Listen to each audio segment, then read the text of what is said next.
Welcome to Cunningham Piano. I'm Hugh Sung, and welcome to the next episode in our ongoing tutorial series on the Yamaha CVP-809 Clavinova.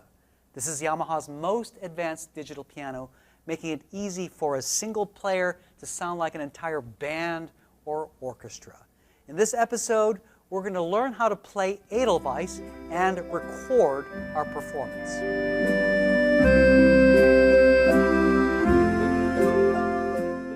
If you've been following along this series, you know that I'm selecting the songs from a wonderful book published by Hal Leonard called Best Songs Ever. This is the 7th edition, and this is the Easy Play Today version.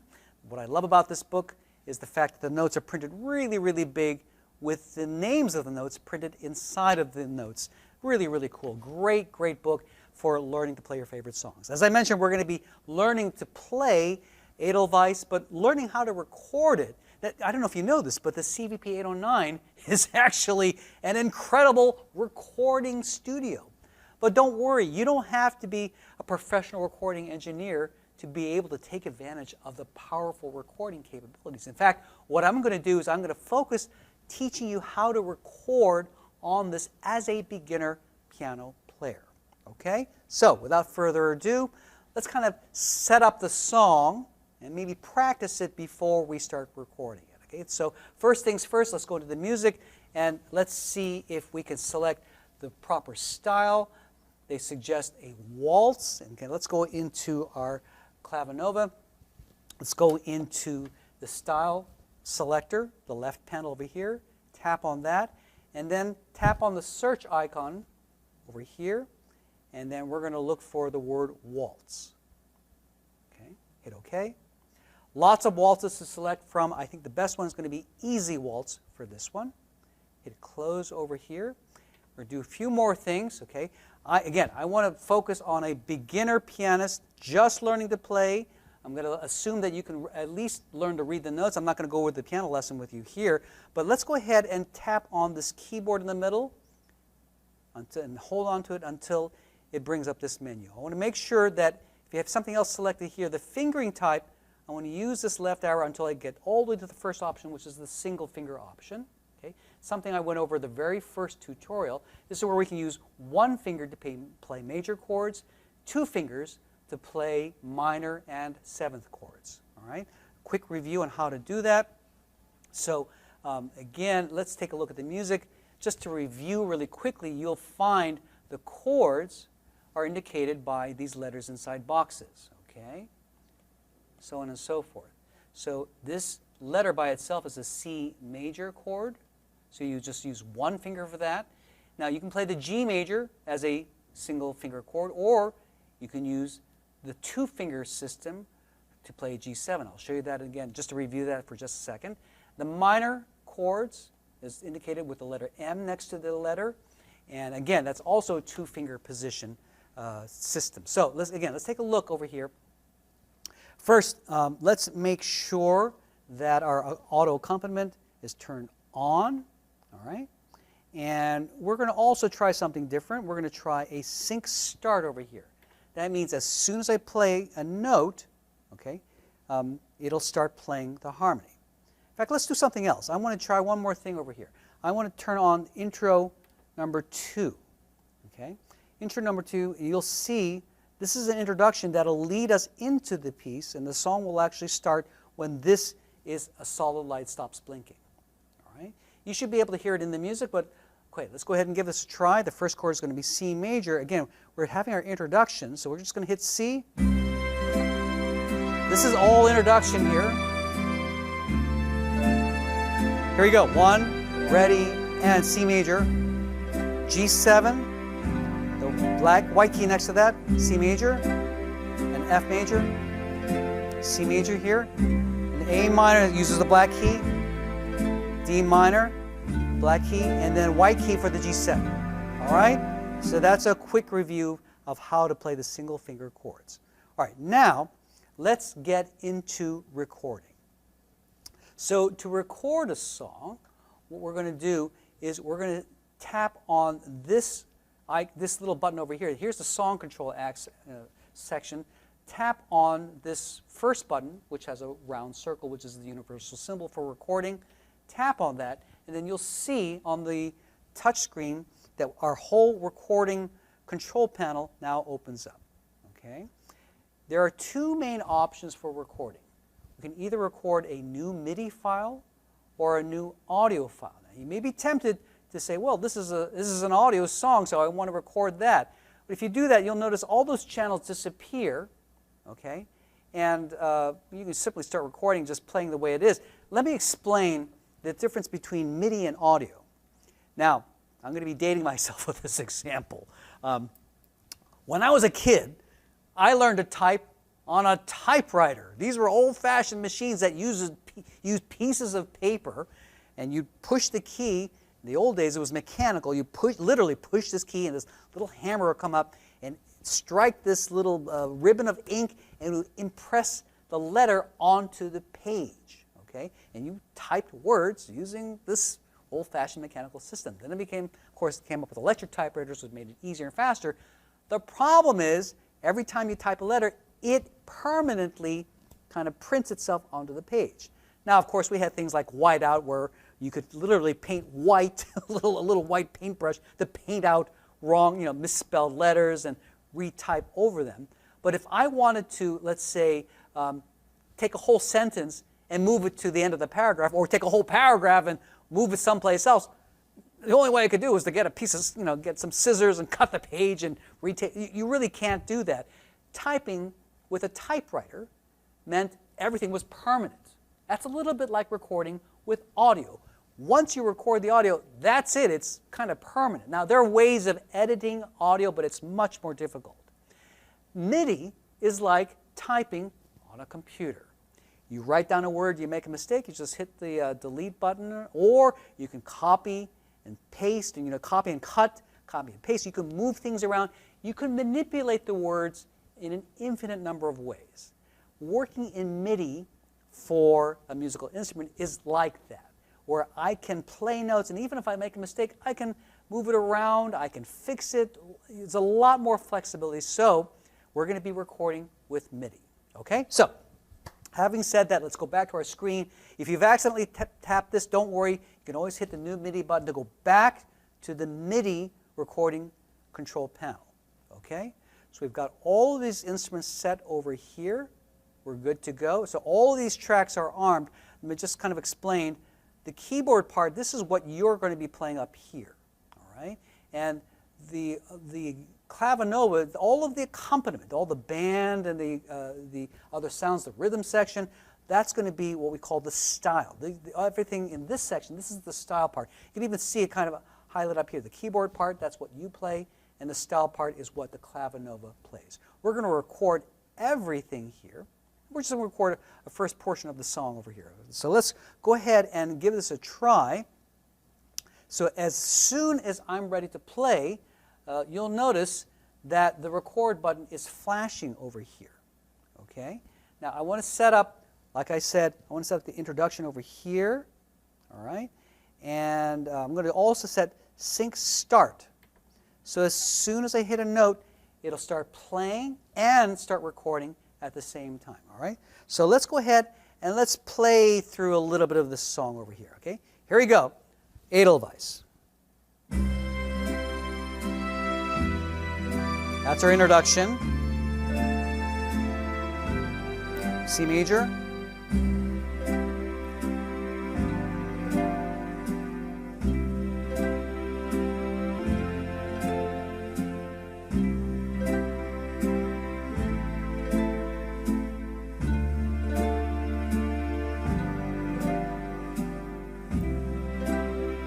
Okay, let's just do that much so far. Okay, now let's go ahead. If you want to stop your recording, go over to this button over here. You can hit stop. Okay, and then we're done. And if I just play this back over here, you'll hear just what we've recorded, which is pretty much just the harmonies at this point. Okay, now we need to add the melody, right? So let's go ahead and hit the record button one more time over here. Okay, and now you'll notice on the touch screen, I don't want to re-record the style over here.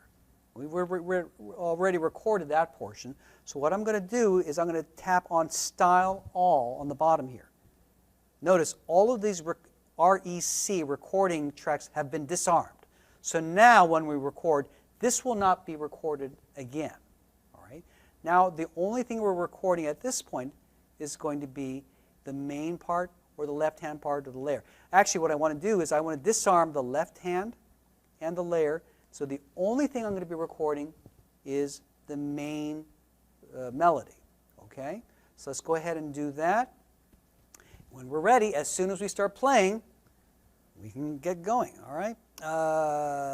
In fact, what I can do is, since already we have an introduction, I can go ahead and hit the play button over here, and that'll just get started and start recording. As you recall, there's an introduction, so I don't need to record the melody until after the introduction plays. So let's go ahead and hit the play button. Now I can record my melody part over here.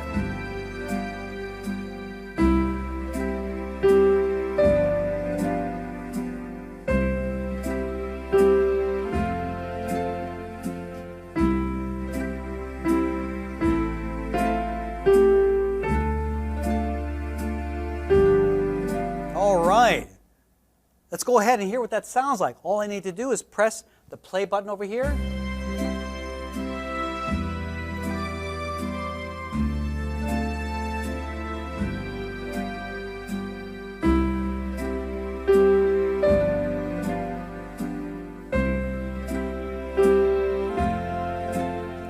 Now, you may notice I was talking while I was recording. It didn't record my voice. It was only recording what was being played in the Clavinova. Okay? So that's pretty cool. Now, let's say, well, I played it, but I don't want the sound of a piano. I want a different voice. Easy to change. So, for example, let's go ahead and let's see if we can select a different voice over here. Let's try, actually, I kind of like this voice over here. This is nice jazz casado. Sounds like a little accordion here. Now check this out. We're going to go back and hit the record button over here. Go back to our control panel. Now you'll notice, okay, that the main instrument picture has been changed to that accordion. Okay, so we're going to go ahead and hit the play button, okay, because the record button is already flashing. Hit the play button. That'll start the playback, and I can just start playing again and record over what I just played.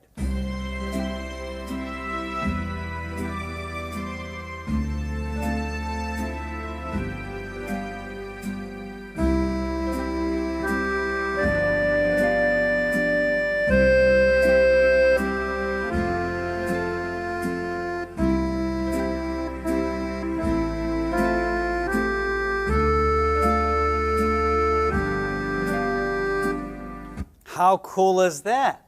What happened to the piano part? Well, it was overwritten. So now when I play back,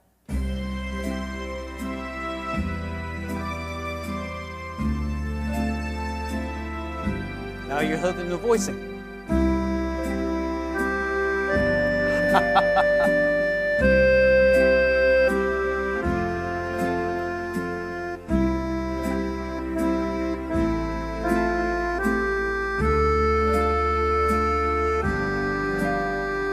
All right, pretty cool. But let's say, you know what? I want to do something. Maybe, let's say, this sounds good as it is, okay? But let's say I want to do something else, okay? Let's add another instrument. But I don't want to overwrite what I just recorded. See, this is now where the multi-level track recording features come into play. All right, so now I want to choose a different instrument, okay? Actually, I want to find, I want to find a harp. I'm going to do a search for a harp. How about that? Okay, harp. There you go. Harpsichord. Hey, here's a harp right here. Okay, let's see what that sounds like without hitting. I think that sounds great. Let's do that. Okay, so now we've got the harp going over here. That instrument is now selected. Now, when I hit the record button one more time, okay, you'll notice that the harp is now selected. But underneath the record button is the number 1. If I start recording now, that's going to overwrite the beautiful accordion part that I just recorded. I don't want to do that. I want to add another voice, but I want to keep the original voice. To do that, tap on the number underneath that. This is where we select the channel. Okay? So now I'm going to choose a different channel. Let's go ahead and choose channel number 2. Okay? So now I've got the harp selected. The recording track is armed. And it's going to be on track number 2, not number 1. All right? So now let's go back, hit the play button. Now let's see if I can add something fun.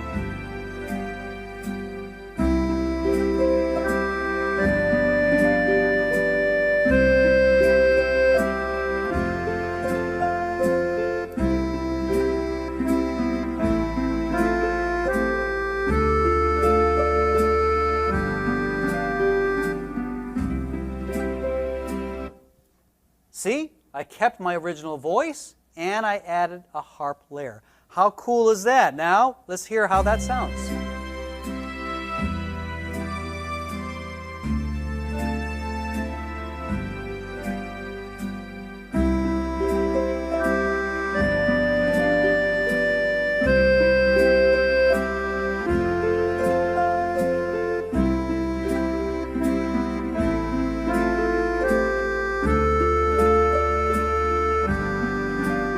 Wow. See? Okay. So again, the one key thing to kind of keep in mind is that when you're adding tracks, okay, keep in mind these numbers over here. Numbers 9, 10, 11, 12, 13, 14, 15, 16, those are all reserved for the style. You can add, let's say we want to add another voice, and we can go all the way up from tracks 3 to 8.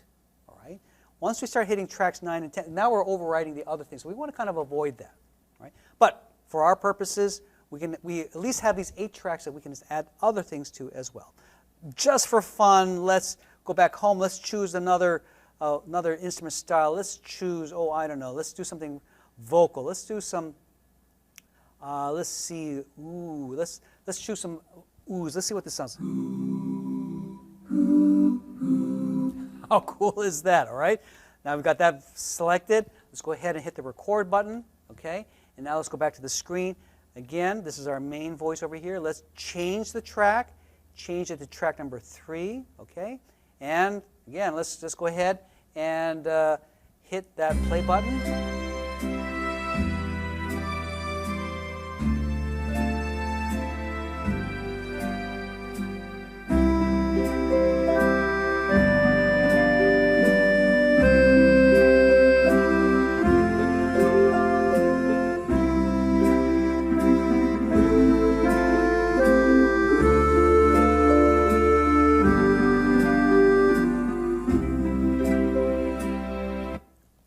See, now we're getting more and more layers. It's sounding richer.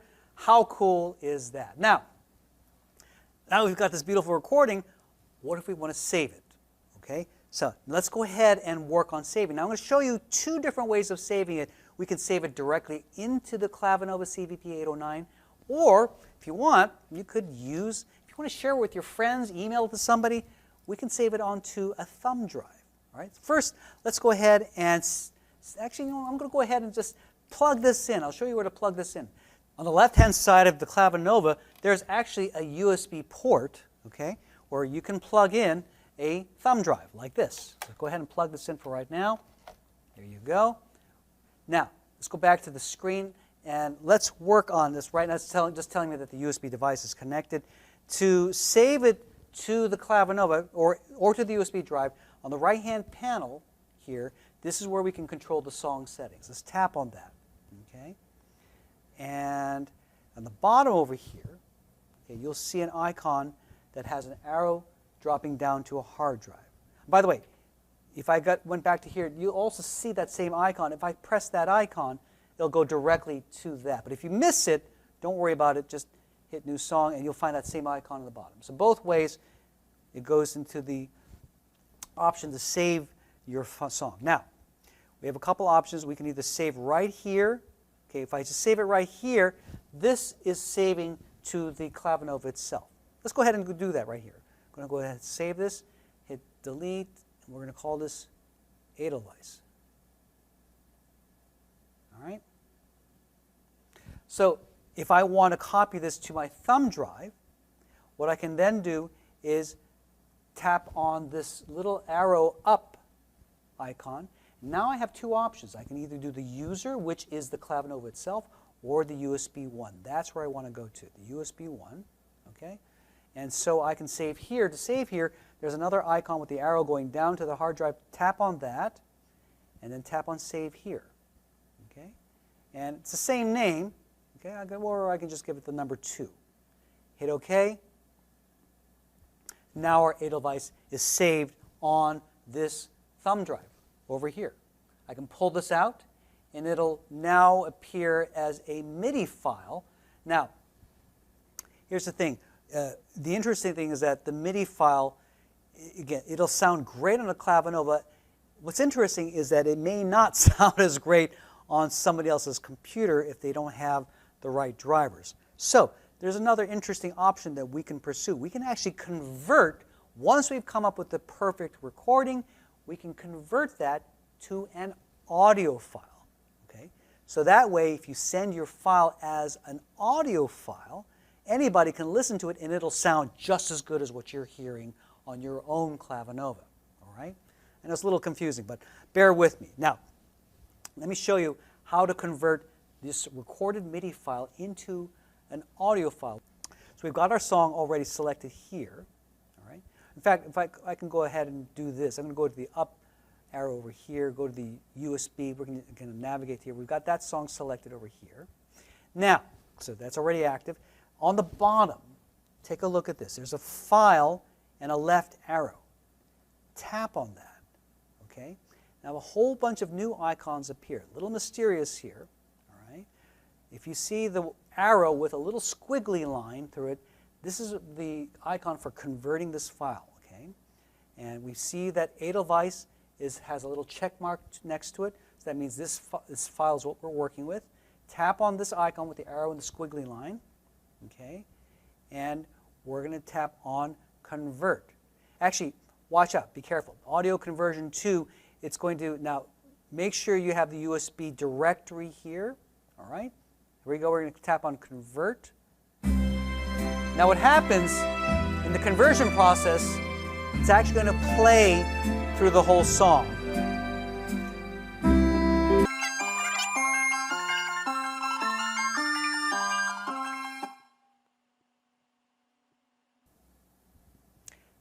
Now you're done, okay? Now you have the Edelweiss as an MP3 file.